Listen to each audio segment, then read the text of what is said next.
Hello hello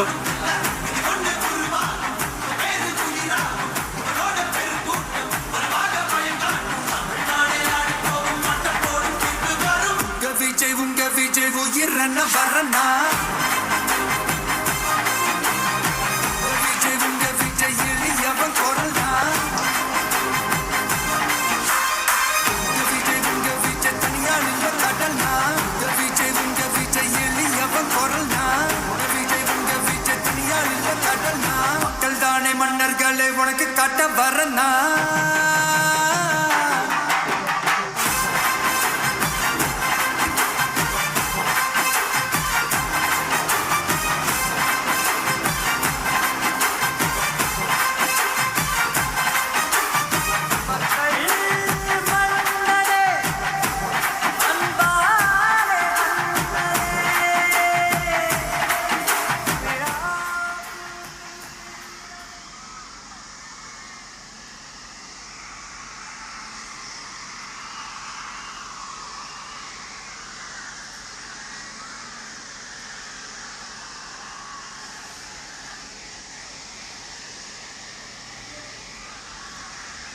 என் நெஞ்சில் குடியிருக்கும்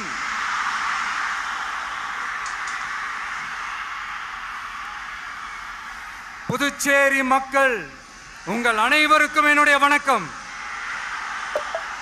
வணக்கம் வணக்கம். எல்லாரும் எப்படி இருக்கீங்க?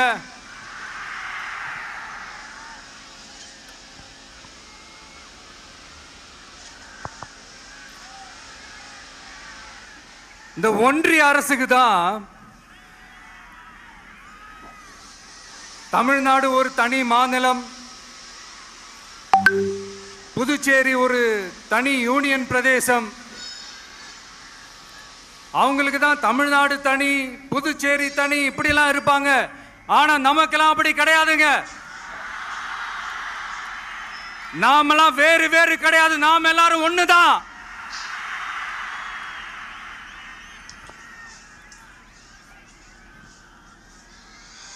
தமிழ்நாடும் புதுச்சேரியும் தனித்தனியாக இருந்தாலும் நாம் எல்லாரும் ஒண்ணுதான். நாம் எல்லாரும் சொந்தம் தான்.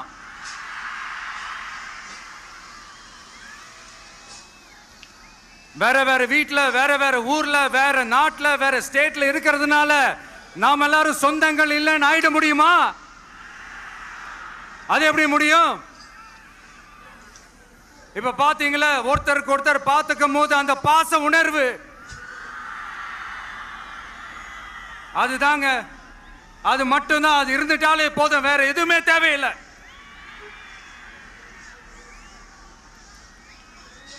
அதனால தமிழ்நாடு, புதுச்சேரி, கேரளா, கர்நாடகா, ஆந்திரா மட்டும் இல்ல, உலகத்துல எந்த மூலையில நம்ம வகைரா இருந்தாலும் அவங்க எல்லாருமே நம்மளோட உயிர் தான்.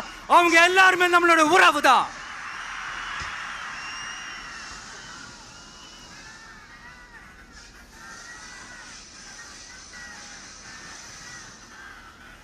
புதுச்சேரினாலே உடனே ஞாபகத்துக்கு வர்றது மணக்குள விநாயகர், அரவிந்தர் ஆசிரமம், வில்லியனூர் மாதான் சொல்லி இவங்க எல்லாரும் ஞாபகத்தில் வருவாங்க.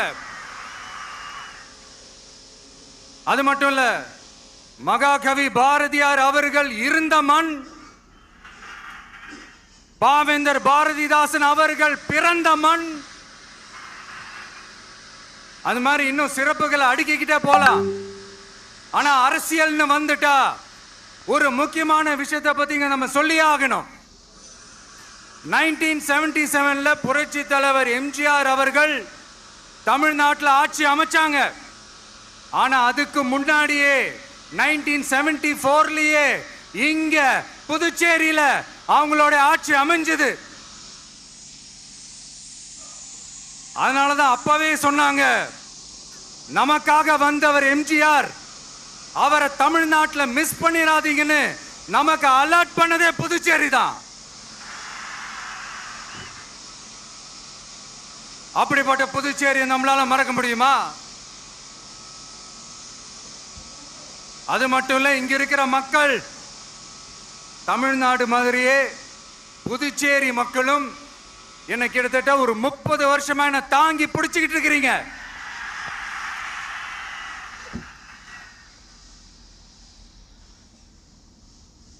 அதனால இந்த விஜய் தமிழ்நாட்டுக்கு மட்டும் தான் குரல் கொடுப்பான்னு நினைக்காதீங்க.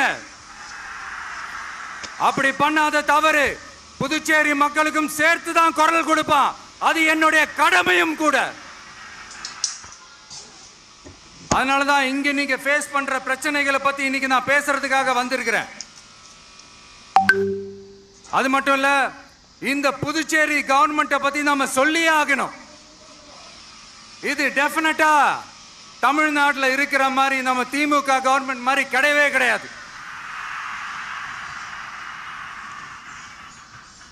ஏன்னா வேற ஒரு அரசியல் கட்சி நடத்துற நிகழ்ச்சியாகவே இருந்தாலும் அந்த நிகழ்ச்சிக்கு தன்னெழுச்சியா வர நம்ம மக்களுக்கு பாதுகாப்பு கொடுத்து பாரபட்சமே காட்டாம இந்த கவர்மெண்ட் நடந்துகிட்டு இருக்கிறாங்க. அப்படிப்பட்ட இந்த புதுச்சேரி கவர்மெண்ட்டுக்கும் நம்ம புதுச்சேரி சிஎம் சார் அவர்களுக்கும் இந்த நேரத்தில் என்னுடைய மனப்பூர்வமான நன்றிகளை தெரிவிச்சுக்கிறேன். இத பார்த்தாவது தமிழ்நாட்டில் இருக்கிற அந்த திமுக கவர்மெண்ட் கத்துக்கிட்டா நல்லா இருக்கும்.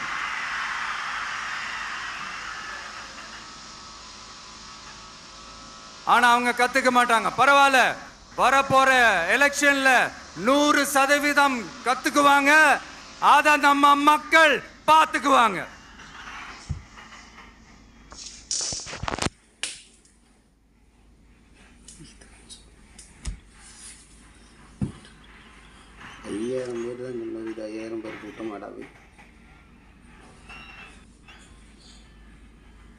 புதுச்சேரியில் இருக்கிற கவர்மெண்டோட கூட்டணி ஆட்சியில இருந்தாலும் புதுச்சேரிய ஒன்றிய அரசு எதிலையுமே கண்டுக்கல என்றது புதுச்சேரி மக்களான உங்களுக்கு நல்லாவே தெரியும்.